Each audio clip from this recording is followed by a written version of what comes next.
오늘의 축구 이야기 축구장 가는 길 시작하겠습니다.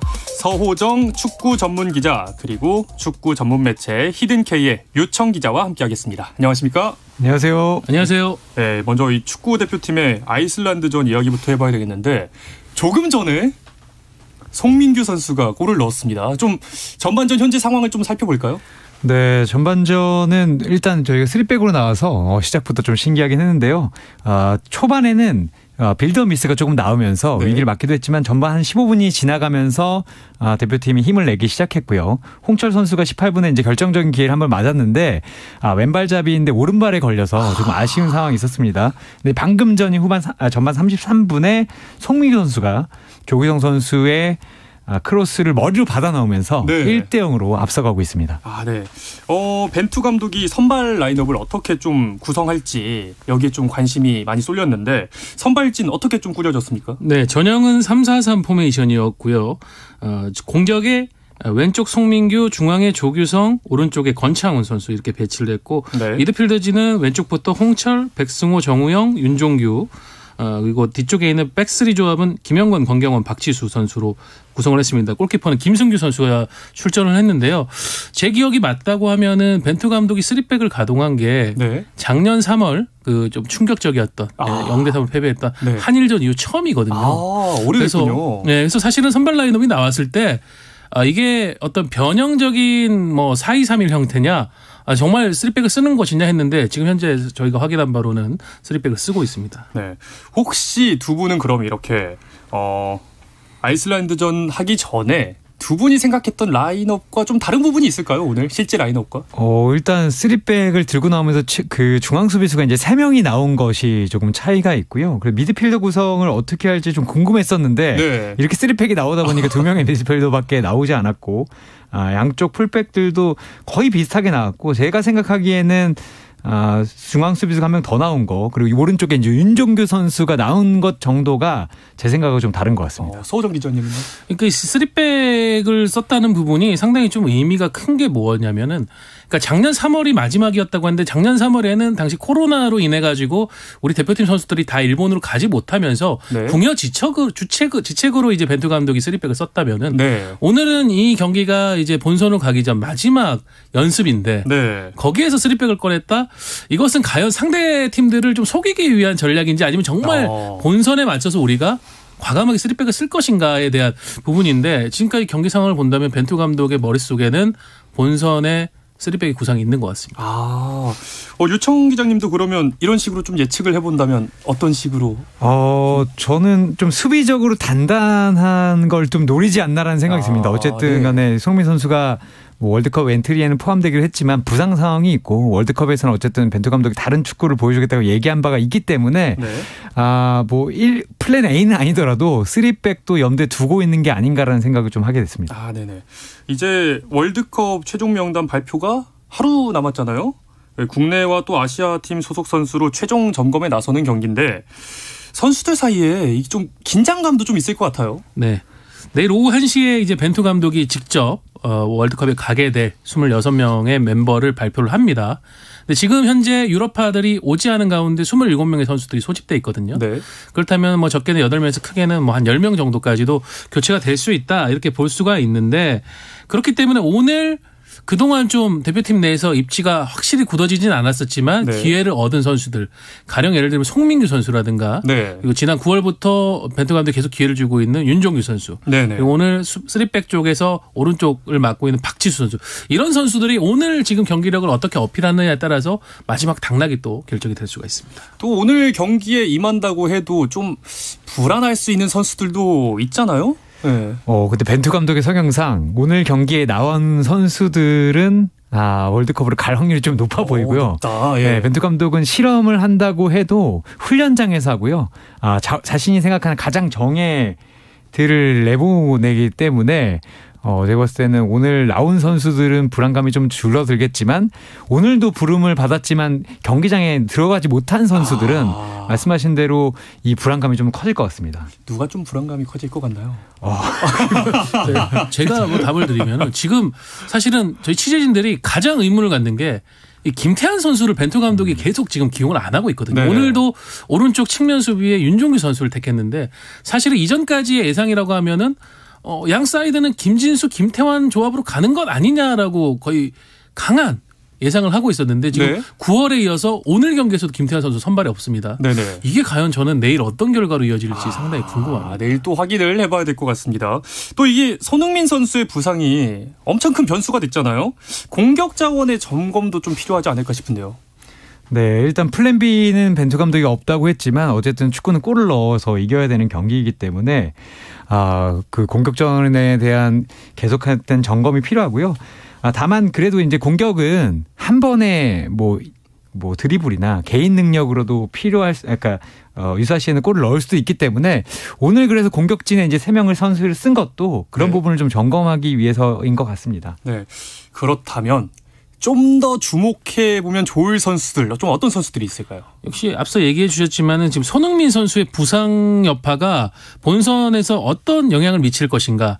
그렇다면 손흥민 선수가 없는 상황에서의 공격 조합까지도 우리가 준비를 해야 된다라고 했을 때 공격진 부분이 중요하고 또 황의조 선수가 지금 소속팀 올림피아코스에서 많이 좋지 않지 않습니까? 그렇죠. 황희찬 선수도 이제 부상이 돌아온 지 얼마 되지가 않았고 그러다 보니까 오히려 지금은 국내파 선수들이 어느 정도 역할을 해줘야 된다는 판단에 중앙에 있는 조규성 선수라든가 양 측면에 뛸 수 있는 오늘 선발로 나왔습니다. 송민규, 권창훈, 엄원상, 나상호 이런 선수들의 어떤 경기력에 대한 점검이 좀 집중적으로 후반에도 또 이루어지지 않을까 싶습니다. 네. 근데 이렇게 또 여러 가지를 점검하기에 상대가 너무 약한 거 아니냐 이런 지적도 있거든요. 네, 일단 아이슬란드가 피파 랭킹이 62위고 한국이 이제 28위이기 때문에 이런 얘기가 나오는 것 같고요. 뭐 결과적으로 구성으로 봐도 유럽파들은 지금 리그가 진행되고 있기 때문에 아이슬란드도 1.5군 정도로 온 것이 사실입니다. 네. 그래서 상대로 보면 그렇게 강한 상대가 아닌 것은 사실이고 또 우리가 지난 A매치 친선전에서 유럽을 불러서 이제 경기를 하지 못했기 때문에 이런 부분들이 아쉬움을 나온 것 같은데 앞서도 말씀드렸지만 벤투 감독은 어쨌든 간에 상대성보다는 자신이 원하는 경기를 선수들이 어떻게 구현하는지에 대해서 신경을 쓰기 때문에 상대보다는 어떻게 보면 오늘 벤투 감독이 주문한 부분 이런 부분을 어떻게 수행하느냐에 따라서 선수들이 카타르로 가느냐 못 가느냐가 좀 갈릴 것 같습니다. 네. 그래도 뭐 상대에 대한 이야기도 나왔지만 어쨌든 이 경기가 월드컵전 마지막 최종전이고 또 출정식도 하잖아요. 좀 선수 잘 마무리를 했으면 좋을 것 같아요. 네, 사실은 이제 그런 얘기들도 있었어요. 유럽파들이 합류하고 나서 카타르에서라도 비공개 경기를 한 번이라도 좀 치러야 되는 게 아닌가라는 얘기가 있었는데 일단 벤투 감독은 이 경기를 마지막으로 우리가 점검을 하겠다라는 의사를 확실히 밝히면서 더 이상의 어떤 스케줄은 잡지 않았고요.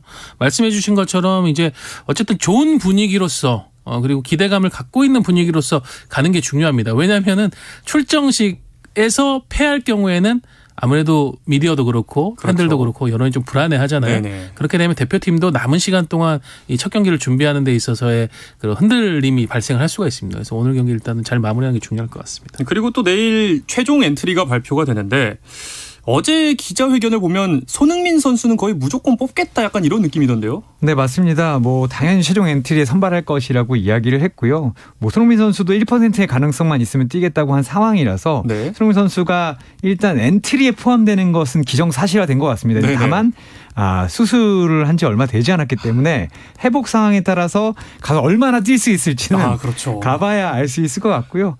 어쨌든 손흥민 선수가 우리의 주 득점원이고 주장이기 때문에 벤투 감독도 그렇고 손흥민 선수도 그렇고 가지 못하는 가능성은 생각하지 않는 것 같습니다. 네, 26인의 최종 엔트리 어떤 선수들이 좀 이름이 호명이 될지 궁금해지는데요. 이 이야기는 잠시 쉬었다 와서 자세하게 나누겠습니다.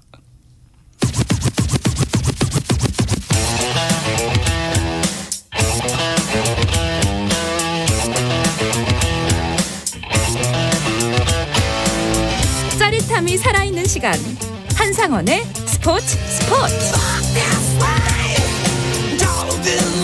네, 금요일 저녁 축구 이야기 축구장 가는 길 축구 전문 매체 히든K의 유청 기자 그리고 서호정 축구 전문 기자와 함께 하고 있습니다.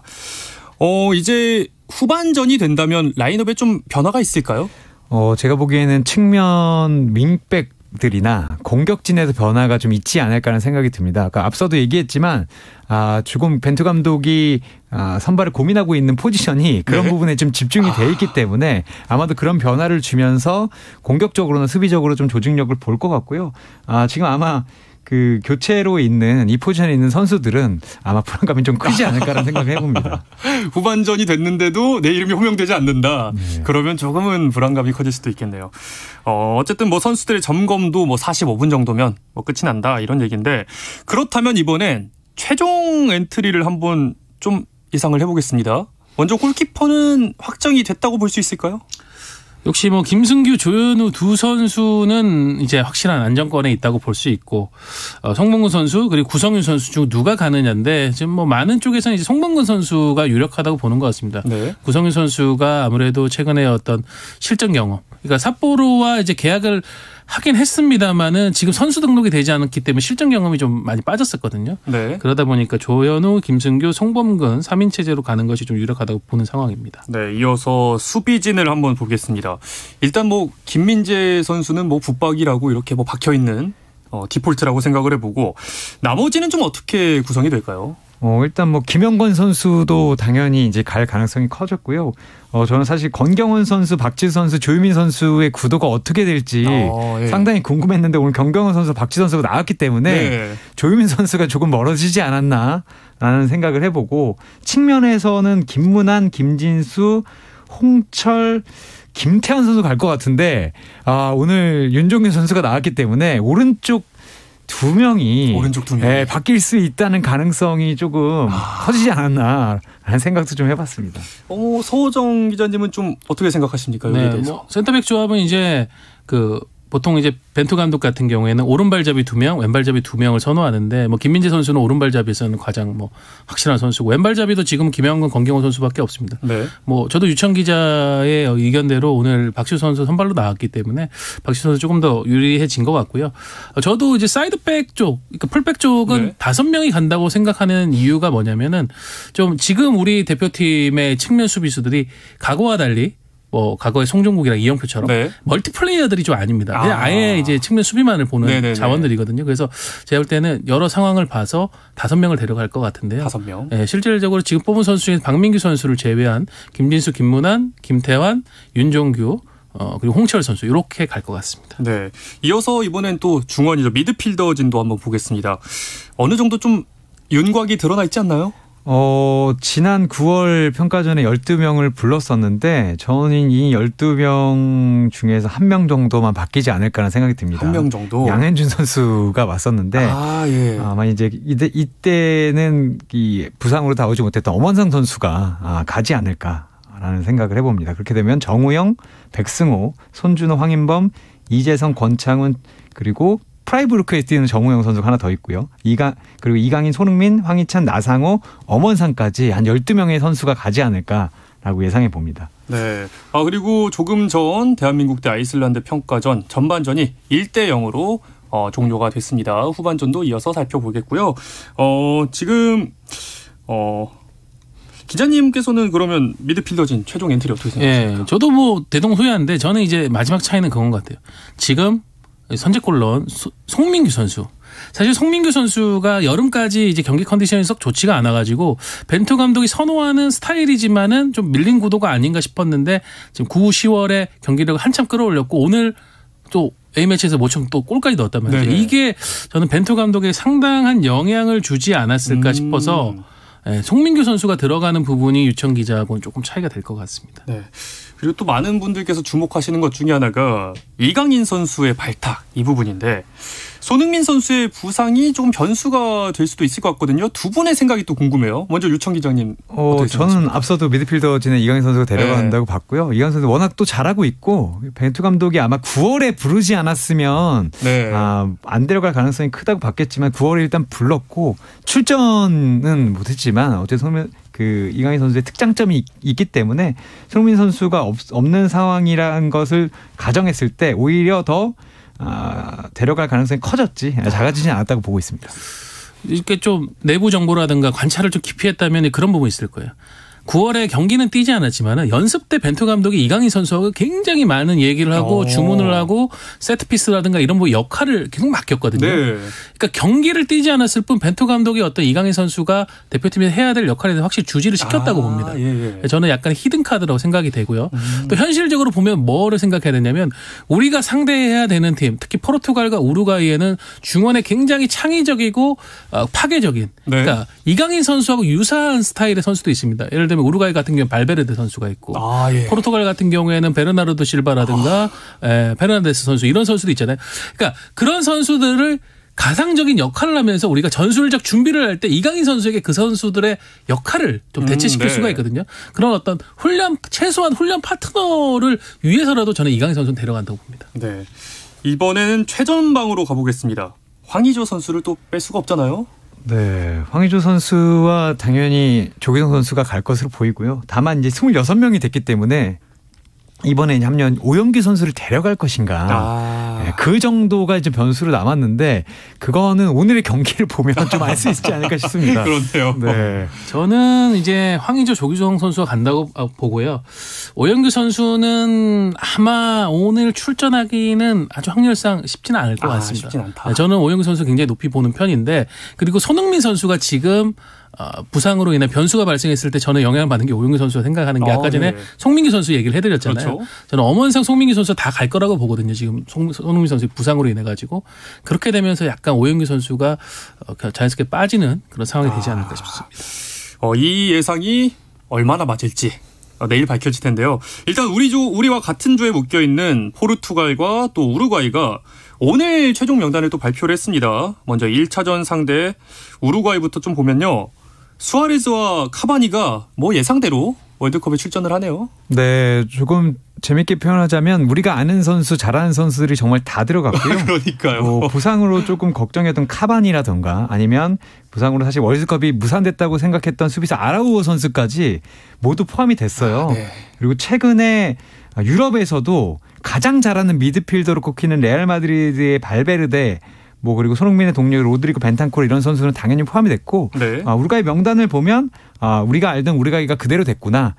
예전에 알던 우루과이도 있고 최근 잘하는 우루과이도 있고 모든 선수가 다 있다고 보시면 될 것 같습니다. 진짜 이게 신구 조화가 완벽하다 이런 평가를 받더라고요. 네, 월드컵 남미 예선에서도 사실은 알론소 감독이 부임을 하면서 가장 신경 썼던 부분이 이 신구 조화 부분인데 얘기해 주신 것처럼 지금 젊은 선수들 그리고 수아레스와 카바니로 대표되는 그 디에고 고딘까지 있는 이 베테랑 선수들이 요소마다 배치가 되면서 좀 더 우루과이가 에너지를 갖췄다 이런 평가를 듣게 됩니다. 유천 기자가 얘기했지만은 가장 큰 변수가 이 아라우 선수가 들어가냐 안 들어가냐였는데 이 선수가 지난 이제 9월 A매치 때 허벅지 근육이 파열되는 부상을 입었거든요. 수술대에 올랐었습니다. 그런데도 불구하고 지금 명단에 들었다라는 게 상당히 좀 변수가 될 것 같아요. 네. 지금 말씀해 주신 선수들 워낙에 유명한 선수들이고 또 우리가 조금 더 주목해 볼 만한 선수가 있다면 누가 있을까요? 제가 봤을 때는 다 좋은 선수지만 일단 리버풀에서 스포트라이트를 받으면서 입단했지만 그만큼 활약을 못한다는 다윈 누네스 선수가 있는데 이 선수는 존재 자체로 조금 무서운 선수이긴 합니다. 워낙 덩치가 크고 힘도 좋고 신장도 있는 선수이기 때문에 이 선수가 선발 출장한다고 봤을 때 우리 수비진이 받는 압박이랄까요? 그렇겠네요. 이런 게 상당할 수밖에 없을 것 같습니다. 네. 이제 포르투갈 명단도 한번 살펴볼까 하는데요. 호날두는 당연히 또 포함이 됐습니다. 네, 아무리 산토스 감독이라고 해도 호날두 선수를 쉽게 외면할 수는 없을 것 같아요. 사실 최근 소속팀에서의 경기력이 점점 떨어지고 있다라는 평가를 받고 있지만 또 이 세계 축구계 최고의 애국자라는 별명이 있을 정도로 또 국가대표가 되면 달라지는 선수이기 때문에 호날두 선수를 안 데려갈 수가 없었고요. 공격진에는 하파엘 레앙이라든가 주앙 펠릭스, 안드레 실바 이런 또 젊은 공격수들이 배치가 돼 있고 미드필드 쪽에도 브루노 페르난데스, 베르나르도 실바, 비티냐, 누네스 이런 선수들이 배치가 돼 있습니다. 수비 라인도 상당히 쟁쟁한데요. 주앙 칸셀루, 페페가 아직까지 활약을 하고 있습니다. 여기서도 페페가 베테랑 역할을 하고 있는데요. 그리고 호뱅 디아스 이런 선수들이 이번에 역시 변함없이 선발이 됐습니다. 근데 이 포르투갈도 호날두 선수의 좀 경기력이 좀 떨어진 거를 좀 걱정하거나 이러지 않을까요? 걱정은 할 것 같고 그런 질문이 나왔던 것 같은데 아주 쉽게 설명하면 호날두 선수는 우리가 이제 손흥민 선수를 생각하듯이 당연히 다치지 않는 이상 다쳐도 데려가야 되는 선수이고 산체스 감독도 한 달 전과는 좀 상황이 다르다. 최근에 4경기 연속 출전을 했다고 얘기를 했고요. 호날두 선수는 사실 지난 4번에 출전해서 모두 월드컵 골을 넣었거든요. 예. 이번에 출전해서 골을 넣으면 월드컵 신기록이 되기 때문에 그런 것까지 보고 있는 호날두를 뭐 최근 조금 부진하고 나이 때문에 뽑지 않는다는 것은 사실은 있을 수 없는 일이었던 것 같습니다. 네네. 그렇다면 두 분의 예상과 좀 다르다거나 이 사람을 뽑아? 이런 좀 깜짝 놀랄 만한 발탁이 좀 있었을까요? 네. 사실은 이제 꾸준히 뽑혔었던 베테랑 미드필더들이 있습니다. 무티뉴라든가 곤살로 게레스. 네. 그리고 이제 PSG 뛰고 있는 헤나투 산체스 이런 선수들이 있는데 이 선수들이 다 제외됐습니다. 네, 그러면서 이제 A매치 경험이 없는 안토니오 실바, 곤살로 라모스가 뽑혔고 또 최근 나폴리에서 김민재 선수와 함께 또 좋은 호흡을 보여주고 있는 풀백인 마리오 후이 선수도 빠졌거든요. 네. 마리오 후이 선수 빠진 게 좀 포르투갈 현지에서도 논란이 되는 것 같더라고요. 유 기자님은 좀 생각과 달랐던 점이 있을까요? 저는 거의 비슷한데 저는 부상으로 빠지지 못한 선수들 때문에 좀 변수가 나오지 않나 싶은데 네. 그 리버풀에서 뛰는 디오고 조타도 있고 페드로 네트라는 이 울버햄튼에서 뛰는 황희찬 선수의 동료도 있고요. 네. 그리고 저는 사실 가장 좀 놀랐던 것은 헤나스 산체스가 최근에 다시 폼을 찾았는데 이 선수를 빼고 팀 동료 비티냐를 다시 뽑았다는 것이 가장 좀 놀랍긴 했습니다. 네. 근데 이렇게 명단을 듣고 있는데 저는 드는 생각이 진짜 우리가 강팀을 상대해야 하는구나 이런 생각이 드는데요. 어떡할까요? 월드컵에 나간다는 거는 사실은 이제 조별리그에서 맞붙어야 될 세 팀 중에 두 팀은 이 정도 레벨의 팀을 만날 수밖에 없는 거고요. 이제 그 부분에 대해서 우리가 조직적인 준비를 얼마나 잘 하느냐인데 결국은 우리가 이제 손흥민 선수가 지금 막판에 당한 이 부상의 여파를 얼마나 전술적으로 혹은 다른 대체 선수를 통해 가지고 최소화시키면서 손흥민 선수가 좀 돌아올 수 있는 여력을 도와주느냐 이게 중요할 것 같습니다. 네, 이제 가나의 최종 엔트리도 궁금해지는데 아직일까요? 언제쯤? 네, 가나 쪽 소식통을 보면 가나 시간으로 13일에 이제 최종 엔트리를 발표를 하고 14일에 이제 1차 전지훈련지인 아랍에미리트로 간다고 얘기를 했는데 가나도 거의 엔트리가 정해지지 않았나 하는 생각이 좀 들고 있습니다. 네, 저희 그러면요 후반전 좀 관전 포인트를 짚으면서 오늘 이야기 좀 마무리 지어볼까요? 네. 사실 A매치에서 6명의 선수를 교체할 수 있는데 지난 9월에 벤투 감독이 두 경기에 모두 6명의 교체 카드를 다 활용하지는 않았었습니다. 네, 과연 오늘은 후반전에 얼마나 풍부한 선수들을 기용을 하면서 내일 명단 발표를 앞두고 선수들에게 약간의 희망과 기회를 줄 것인가 이런 게 관전 포인트가 되지 않을까 싶습니다. 유 기자님도요? 네. 저는 거의 다 이제 가려진 것 같은데 벤투 감독 특성상 교체 카드가 누가 나오느냐에 따라서 선수들의 희비 그리고 내일 불릴 이름들이 좀 달라진다고 보기 때문에 과연 몇 명을 쓸 것인가. 벤투 감독이 정말 카드를 많이 쓰지 않거든요. 몇 명을 쓰고 누굴 들여보낼 것인가. 이 부분이 경기 결과보다도 더 좀 기대가 됩니다. 네, 후반전도 지켜봐야 될 것 같습니다. 서호정 축구 전문 기자 그리고 축구 전문 매체 히든K의 유청 기자와 함께했습니다. 고맙습니다. 감사합니다. 감사합니다.